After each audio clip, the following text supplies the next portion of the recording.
5 years on from the first news of COVID, recent reports of an obscure respiratory virus in China may understandably raise concerns.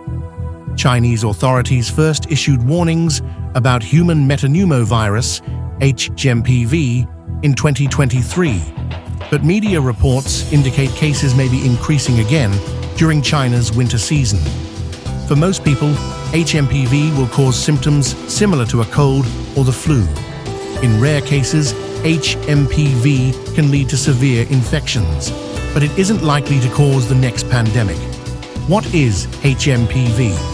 HMPV was first discovered in 2001 by scientists from the Netherlands in a group of children where tests for other known respiratory viruses were negative.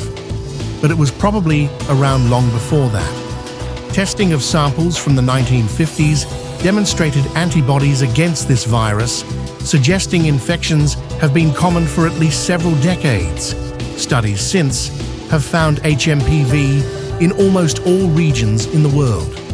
Australian data prior to the COVID pandemic found HMPV to be the third most common virus detected in adults and children with respiratory infections. In adults, the two most common were influenza and RSV, respiratory syncytial virus, while in children they were RSV and parainfluenza. Like influenza, HMPV is a more significant illness for younger and older people. Studies suggest most children are exposed early in life, with the majority of children by age 5 having antibodies indicating prior infection. In general, this reduces the severity of subsequent infections for older children and adults.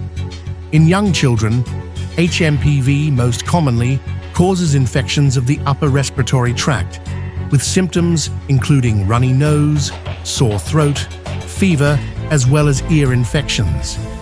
These symptoms usually resolve over a few days to a week in children and 1 to 2 weeks in adults. There are no treatments that have been clearly demonstrated to be effective, but for severely unwell patients, certain antivirals may offer some benefit. It is presumed that HMPV is transmitted by contact with respiratory secretions, either through the air or on contaminated surfaces. Therefore, personal hygiene measures and avoiding close contact with other people while unwell should reduce the risk of transmission. Why are we hearing so many reports of respiratory viruses now? Since the COVID pandemic, the pattern of many respiratory infections has changed. For example, in Australia, influenza seasons have started earlier, peaking in June, July, rather than August, September. Many countries, including Australia, are reporting an increased number of cases of whooping cough, pertussis. In China, there have been reports of increased cases of mycoplasma, a bacterial cause of pneumonia, as well as influenza and HMPV. There are many factors that may have impacted the epidemiology of respiratory pathogens. These include the interruption to respiratory virus transmission due to public health measures taken during the COVID pandemic, environmental factors such as climate change, and for some diseases, post-pandemic changes in vaccine coverage. It may also be the usual variation we see with respiratory infections. For example, pertussis outbreaks are known to occur every 3 to 4 years.